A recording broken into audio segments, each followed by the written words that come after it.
Ang Kabataan Express ay hatid sa inyo ng UNICEF.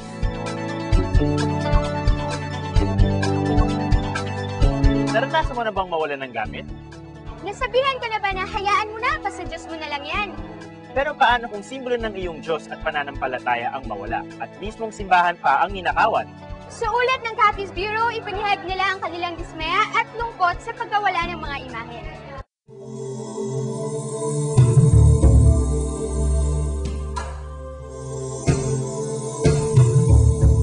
Pangkaraniwan na ba sa iyo ang mga nababalitang pagnanakaw araw-araw? Para sa karamihan sa atin, ordinaryong pangyayari na ang mga ganitong krimen. Pero, paano kapag sa loob ng simbahan nangyari at mga ulo o kamay ng mga santo at maging kampana ang ninakaw? Siguro hindi sila naniniwala sa mga ima-imahe, kaya ninakaw nila. Na-rescue po kami naman nila. I think that is sacrilegious because if those images are already blessed, they should not be desecrated. Malain na yan nga ginakawat nilang imahin, hindi na ato niya ginasamba nato na yan nga agawaton, kaya para lang na iya sa simbahan. Sa pananampalatayang Katoliko, nakatutulong ang mga imahen o santo sa pagkarelihiyoso ng mga deboto. Ang buhay ng bawat santo ay isang magandang modelo para sa mga kabilang sa simbahan. This is our expression of our religious practices.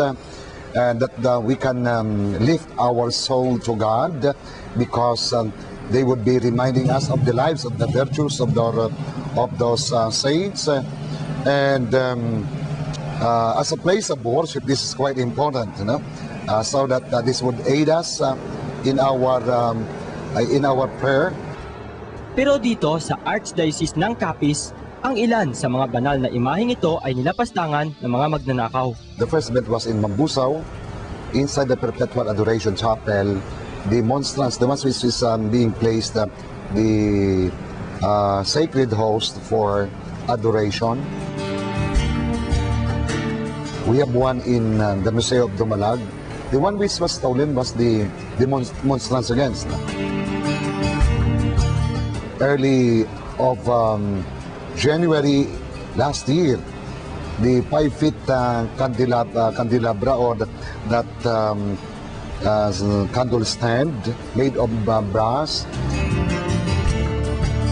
Then in Dao, twice, no? First was the ciborium where the host was being placed.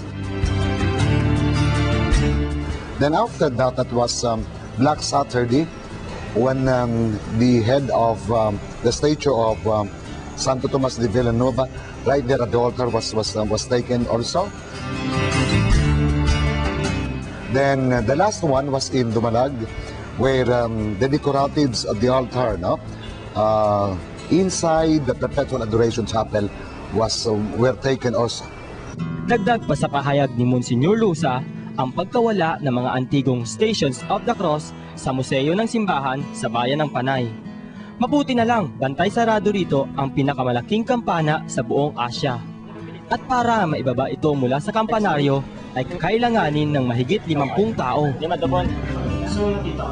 Si Lola Lijan Marcela, 79 na taong gulang at nakatira sa bayan ng Dumaraw, Capiz, ang pinakahuling ninakawan ng parte ng santo.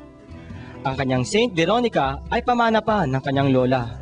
Mahigit 60 taon na niyang pinangangalagaan ito at isinasama sa mga prosesyon tuwing Semana Santa.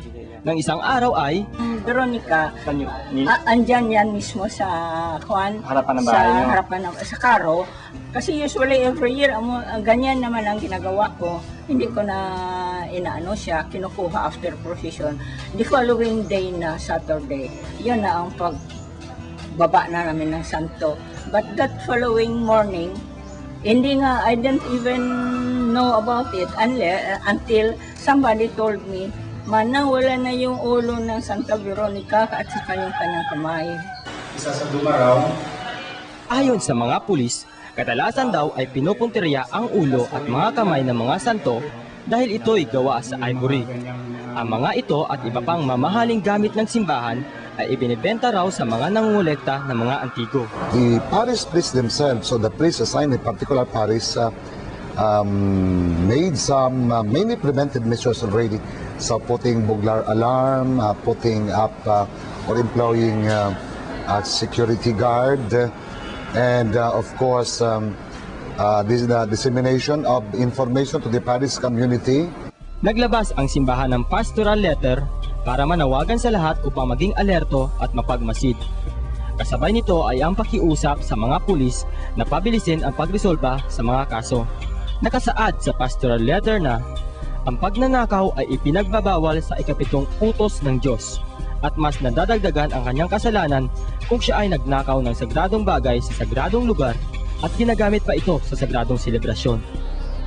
Dagdag pa rito, binuo ng Archdiocese ang isang komite para mapangalagaan ang mga sagradong pamana ng simbahan. Ayon kay Monsignor Lusa, nagkaroon din ng pambansang pagtitipon ang mga paring Katoliko para mapag-usapan kung paano matitiyak na ang mga gamit na naging bahagi na ng kasaysayan ay maabutan pa ng susunod na henerasyon. Ang kahirapan ay hindi katwiran para maging makatarungan ang anumang uri ng pagnanakaw. At para sa mga Katolikong taga-Capiz, hindi man daw mapanagutan sa batas ang nagawang paglapastangan, ay may Diyos namang nakakakita sa ating mga kasalanan.